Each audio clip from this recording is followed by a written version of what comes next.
Okay, so you guys get married when now, let's talk about the kids. How is it having daughters? Children. How Having was that daughters. process? Having daughters is amazing, a lot of fun.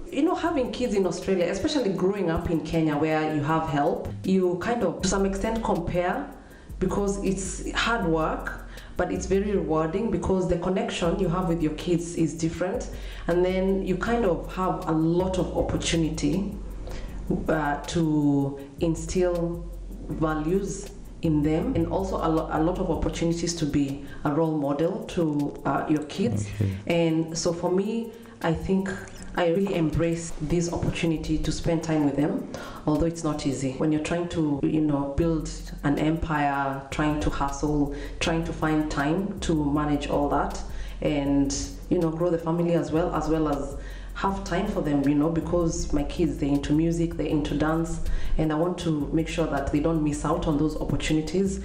So it's a big juggle. It's amazing. We are blessed. What's that experience now, like having to be a nurturer, but then you're also working, you then have to cultivate that relationship with your husband? How is that, like that whole experience for you?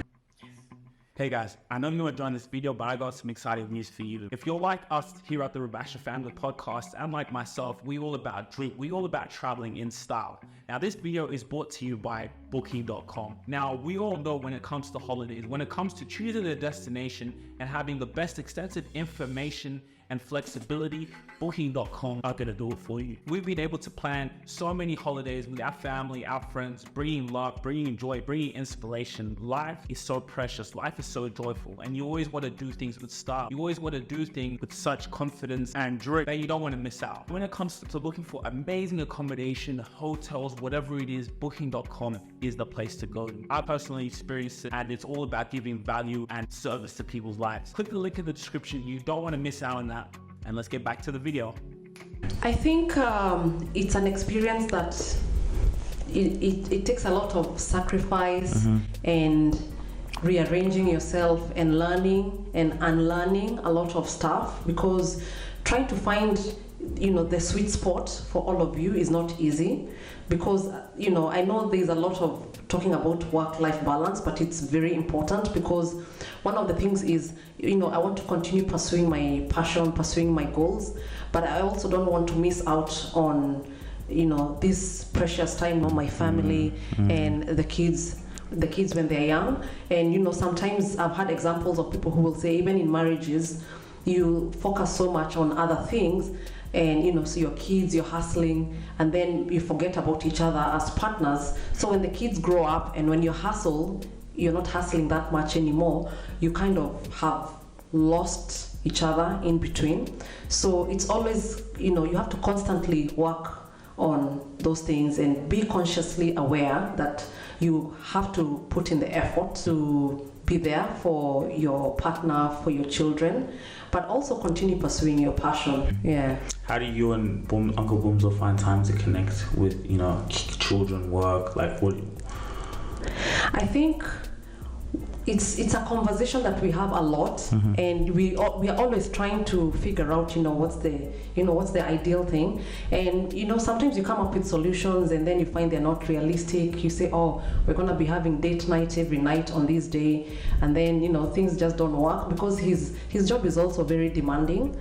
But I think what we do is we incorporate those things into something else. So for example, like last weekend the kids were at home with with a babysitter, and we got an opportunity to go out, just us, and do our thing. We'll try and do that every now and then, but it's something that you have to consciously do it, because if you don't, you can go for a very long time where yes, you're hanging out, but not the two of you, just the two of you. So I think it's just a matter of always having that conversation and figuring out what's the best thing that's going to work for us, because sometimes it's not the weekends, because the weekends you have the kids. Is this something that you can do during the week? So I think you find your rhythm. Things change all the time, so just remain flexible, but always communicate about it. I will not hesitate to tell me, girl, you've been too busy, you need to make time for me. And I really respect that, And so my part is to listen and go like, okay, I need to kind of step back a little bit and really remind myself what are the most important things for me. And for me, family is very, very important. And so I take responsibility in playing my role in making sure that I'm making time for my kids and my partner. Because it's a balance, you know. You got to be there for your kids, and then like you said, you don't want to lose that type of connection. You know, you get so much into kids and providing and sometimes it could be maybe easy to and you know the kids will give you feedback. Really? Yeah, if you're busy, if you're always busy, the kids will say it. And you know, my kids sometimes have told me, "Mommy, why are you always doing this? Why are you always?"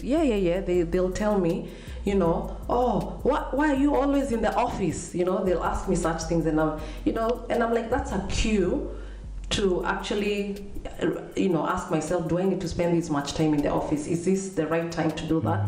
Because sometimes you can get carried away and, you know, work even at a time which you've not allocated working. Wow. Yeah, and it's that having that balance. So is there any things like you remember now, you as a mother, like you do subconsciously from seeing your mother, or any knowledge that, you know, you had from your mother you impart into your children? Like, if you have enjoyed this video, please make sure to like, share, and subscribe. We'll see you on the next episode.